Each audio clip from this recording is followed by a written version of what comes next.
फक्तुलूहु। If you can announce, anyone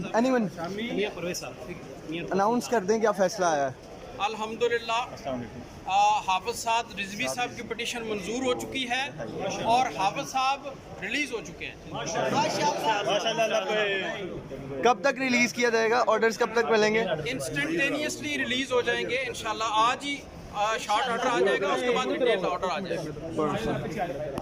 किए गए against साद रिजवी वो इलीगल है, क्योंकि जब एमपीओ के तहत डिटेन किया गया 3 महीने की डिटेंशन को रिव्यू बोर्ड ने गैर कानूनी डिक्लेयर किया था। फिर जब एंटी टेररिज्म एक्ट के तहत डिटेन किया तो आज ऑनरेबल कोर्ट ने उस डिटेंशन को भी इलीगल और अनकॉन्स्टिट्यूशनल डिक्लेयर फरमा दिया है। तो अब गवर्नमेंट के पास एज सच कोई ऐसा कानून तो नहीं है, कोई और हरबा तो गवर्नमेंट अपना सकती है, बट डिटेंशन के लॉ के तहत जितनी भी रेमडीज उनके पास थी वो सब एग्जॉस्ट हो। सुप्रीम कोर्ट में चैलेंज कर सकते हैं? जी सुप्रीम कोर्ट में चैलेंज कर सकते हैं। दे में तो अगर सुप्रीम कोर्ट में अभी चैलेंज करते हैं और उस वक्त तक डिटेंशन की डेट खत्म हो जाती है, ये ऐसा नहीं हो सकता। इसमें इंजंक्टिव ऑर्डर पास नहीं होता।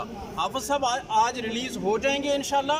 उसके बाद अगर उनकी रेमेडी है लीगल रेमेडी कि वो सुप्रीम कोर्ट इस जजमेंट को चैलेंज करना चाहे तो दे में, बट इसमें कोई स्टे का ऑर्डर नहीं होता कि डिटेंशन को रोक दिया जाए या उन्हें अंदर बंद रख के तो फिर फैसला करने की इस्तदा की जाए, ऐसा नहीं होता। सर इसमें ये बताइएगा, किसी और सर 24 FIRs हैं, उसमें भी नामजद हैं। अब रिहा करने का हुक्म होगा, आप चाहे कह रहे हैं कि शाम तक रिहा हो जाएगा। वो जितनी FIRs हैं उनमें गवर्नमेंट ने बदनीति से